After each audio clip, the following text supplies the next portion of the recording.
جس کو افریت کہا جاتا ہے۔ اس کا ذکر میں قرآن میں ملتا ہے سورہ نمل میں۔ یہ وہی واقعہ ہے کہ جب حضرت سلیمان علیہ السلام نے ملکہ سبا کا تخت منگوانے کے لیے اپنے سامنے بیٹھے ہوئے مجلس میں بیٹھے ہوئے لوگوں سے دریافت کیا کہ کون لے کر آئے گا، تو ان میں جو سب سے مضبوط جن تھا، افریت جس کا نام تھا، وہ کھڑا ہوا اور کہا کہ جی میں آپ کے سامنے آپ کی اس مجلس سے اٹھنے سے پہلے میں لے کر آؤں گا۔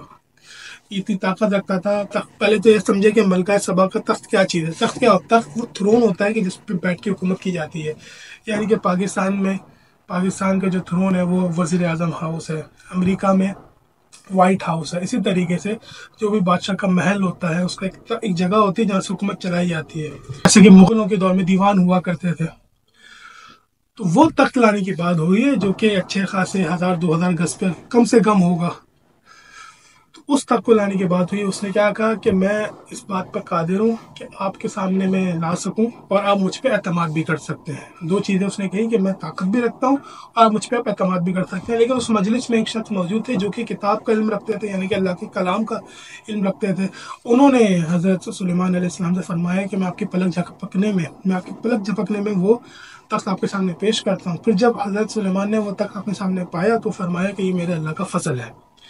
یعنی کہ یہ بات ظاہر ہو گئی کہ افریت وہ پانچویں قسم جن کی جو قرآن سے ثابت ہو رہی ہے وہ اتنی طاقتور ہے کہ وہ ایک جگہ کہ وہ ٹائم اور اسپیس کو کنٹرول کر سکتی ہے۔ لیکن اس سے زیادہ طاقتور ایک انسان تھا جس کے بعد علم تھا، یعنی کہ باعمل اور با علم انسان اس سے بھی زیادہ طاقتور تھا۔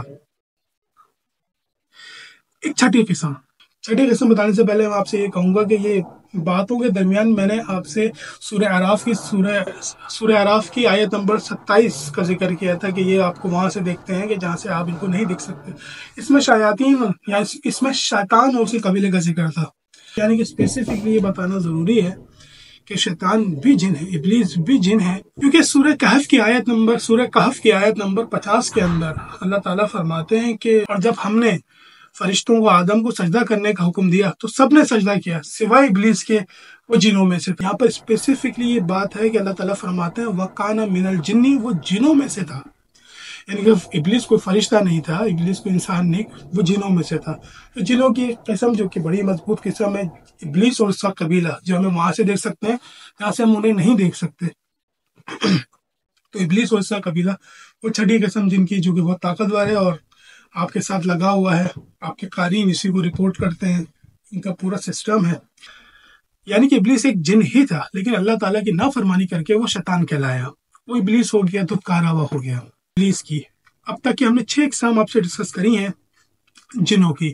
ایک دفعہ ریکال کرتے ہیں وہ شروع کی 3 جو قسمیں ہیں، یعنی کہ وہ جو حدیث کے اندر آئی ہیں، مشکات کی حدیث کے اندر، کہ ایک وہ جن کے پر ہیں اور وہ اٹھتے ہیں، یہ وہی جن ہیں جن کے پر ہیں اور جو آسمانوں کا سفر کرتے ہیں اور فرشتوں کی باتیں جو سن کے تھوڑی بہت جن کو سمجھ میں آتی ہیں وہ چلا کے زمین پہ لے کر آتے ہیں، جادوگروں کو بتاتے ہیں، جادوگر اس میں جھوٹ ووٹ ملا کے آپ کو بتاتے ہیں کہ ایسا ہونے والا ہے، ایسا ہونے والا ہے، کبھی ان کا تکا صحیح بھی لگ جاتا ہے۔ یہ وہی جن ہیں جو آسمان پہ اڑتے ہیں، ان کے پر ہیں۔ دوسرے وہ جو شیپ شفٹر ہیں، جو کہ شیپ چینج کرتے ہیں، جو سانپوں اور کتوں کے صورت کے اندر اکثر ہمیں نظر آتے ہیں۔ اچھا، اس میں بہت اہم بات ہے کہ جیسے کہ جو اکشاداری ناگن اور ناگ کا جو ہندوستان کے اندر کانسیپٹ ہے، وہ بیسیکلی مجھے لگتا ہے وہ بیسیکلی غالب گمان یہی ہوتا ہے کہ وہ یہی جن ہوتے ہیں جو کہ سانپ کی صورت اختیار کرتے ہیں۔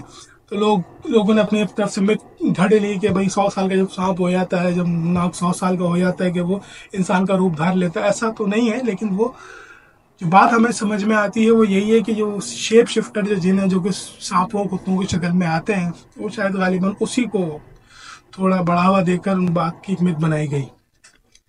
تیسری وہ نقل مکانی کرنے والے جن، یعنی کہ جو گھروں میں رہتے ہیں، بستیوں میں رہتے ہیں، درختوں پہ جن کا بسیرا ہو جاتا ہے، پھر عرصے کا رہتا ہے، اس کے بعد چلے جاتے ہیں۔